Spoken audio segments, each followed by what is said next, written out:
మన కర్మ ఏమిటి అని అంటే ఇలాంటి వ్యక్తులతో ఈరోజు రాజకీయాలు భ్రష్టు పట్టినాయి. ఇలాంటి వ్యక్తులతో మనం యుద్ధం చేస్తూ ఉన్నాం. ఆలోచన చేయమని చెప్పి మిమ్మల్ని అందరినీ కూడా కోరుతా ఉన్నా. ఇదే పెద్ద మనిషి చంద్రబాబు నాయుడు గారిని నేను ఇవన్నీ ఆయన అడిగితే నన్ను సవాల్ చేస్తావా అంటాడే తప్ప ఇంటింటికి ఫలానా మంచి చేశాను అని మాత్రం చెప్పడు.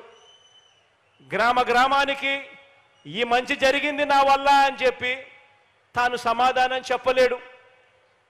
పేదలకు జగన్ మాదిరిగా నేను కూడా బటన్ నొక్కాను, నొక్కి 2,55,000 కోట్ల రూపాయలు పేదల అక్క చెల్లెమ్మల ఖాతాల్లోకి జమ చేశాను అని మాత్రం ఈ పెద్ద మనిషి నోట్లో నుంచి మాటలు రావు. చేయలేదు కాబట్టి చెప్పలేడు. ఇటువంటి దారుణమైన పరిస్థితుల్లో ఎన్నికలు జరుగుతూ ఉన్న ఈ సంగ్రామంలో మనం సిద్ధం అంటూ ఉంటే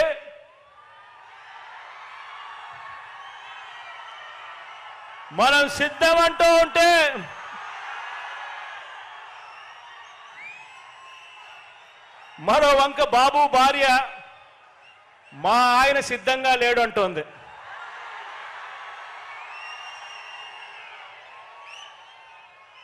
ఏకంగా కుప్పంలోకి వెళ్ళి ఆమె బాయ్ బాయ్ బాబు అంటూ కుప్పంలోనే ఆయన అర్ధాంగి నోటే పంచ్ డైలాగులు వస్తూ ఉన్నాయి. మరి ఇలాంటి ఈ బాబును ఎవరు సమర్థిస్తా ఉన్నారు అని అంటే ఆంధ్ర రాష్ట్రంలో ఉన్న ప్రజలు సమర్థించడం లేదు. చివరికి కుప్పంలో ఉన్న ప్రజలు కూడా సమర్థించని పరిస్థితి.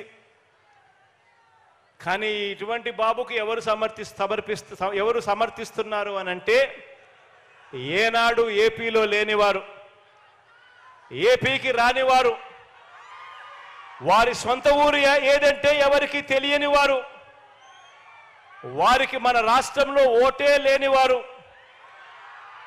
ఇక్కడ రాష్ట్రంలో దోచుకోవడం, దోచుకున్నది పంచుకోవడం, దీనికి అలవాటు పడిన వారు మాత్రమే, అలాంటి నాన్ రెసిడెంట్ ఆంధ్రాస్ మాత్రమే చంద్రబాబు నాయుడిని సమర్థిస్తారు. ఆలోచన చేయమని అడుగుతా ఉన్నా. ఇలాంటి పరిస్థితుల మధ్య ఎన్నికలు జరుగుతూ ఉన్నాయి.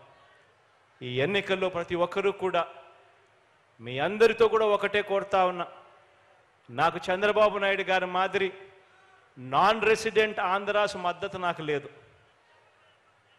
నాకు చంద్రబాబు నాయుడు మాదిరి ఒక ఈనాడు మద్దతు లేదు, ఆంధ్రజ్యోతి మద్దతు లేదు, ఒక TV5 మద్దతు లేదు, ఒక దత్తపుత్రుడు తోడు అంతకన్నా లేదు.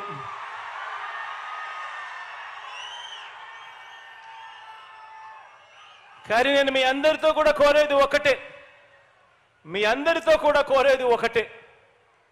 మీ ఇంట్లో మాత్రం మీకు మంచి జరిగి ఉంటే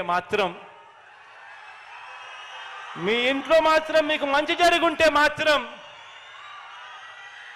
మీ బిడ్డకు మీరే తోడుగా నిలబడండి అని చెప్పి మాత్రం కోరుతా ఉన్నాను.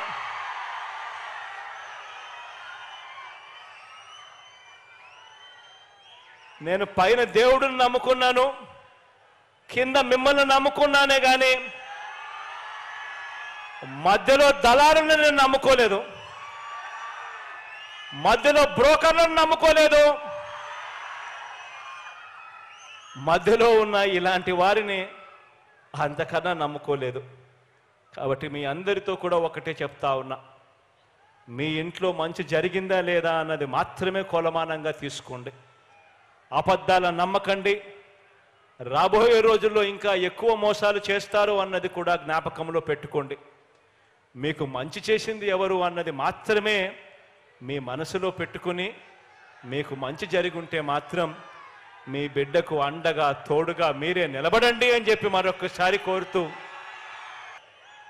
మరి ఇలాంటి ఈ బాబును ఎవరు సమర్థిస్తా ఉన్నారు అని అంటే ఆంధ్ర రాష్ట్రంలో ఉన్న ప్రజలు సమర్థించడం లేదు, చివరికి కుప్పంలో ఉన్న ప్రజలు కూడా సమర్థించని పరిస్థితి.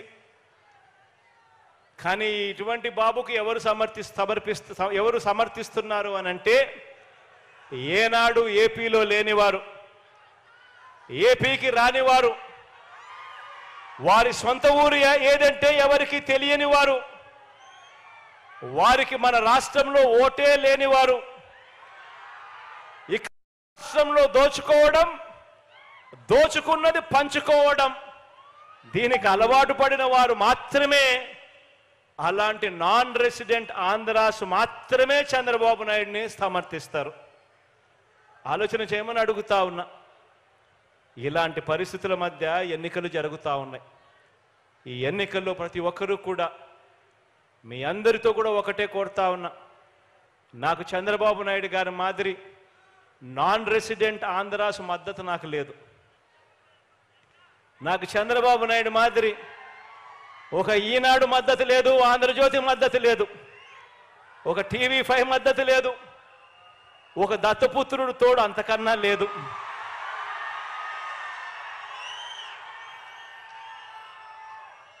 కానీ నేను మీ అందరితో కూడా కోరేది ఒకటే, మీ అందరితో కూడా కోరేది ఒకటే, మీ ఇంట్లో మాత్రం మీకు మంచి జరిగి ఉంటే మాత్రం, మీ ఇంట్లో మాత్రం మీకు మంచి జరిగి ఉంటే మాత్రం మీ బిడ్డకు మీరే తోడుగా నిలబడండి అని చెప్పి మాత్రం కోరుతా ఉన్నాను.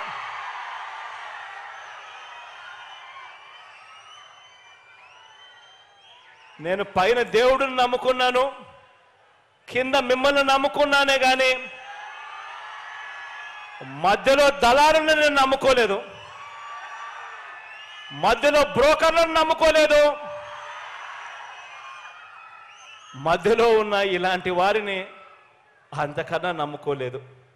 కాబట్టి మీ అందరితో కూడా ఒకటే చెప్తా ఉన్నా, మీ ఇంట్లో మంచి జరిగిందా లేదా అన్నది మాత్రమే కొలమానంగా తీసుకోండి. అబద్ధాలను నమ్మకండి. రాబోయే రోజుల్లో ఇంకా ఎక్కువ మోసాలు చేస్తారు అన్నది కూడా జ్ఞాపకంలో పెట్టుకోండి.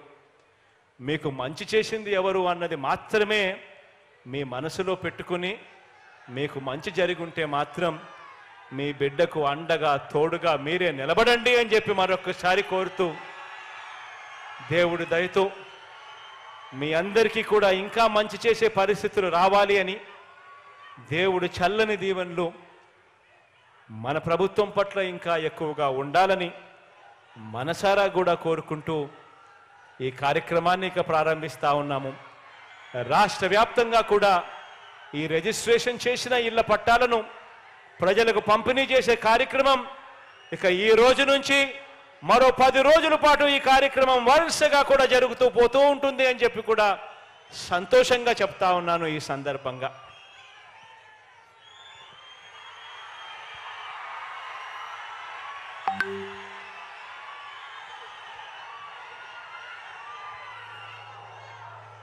గౌరవ రాష్ట్ర ముఖ్యమంత్రి వర్యులు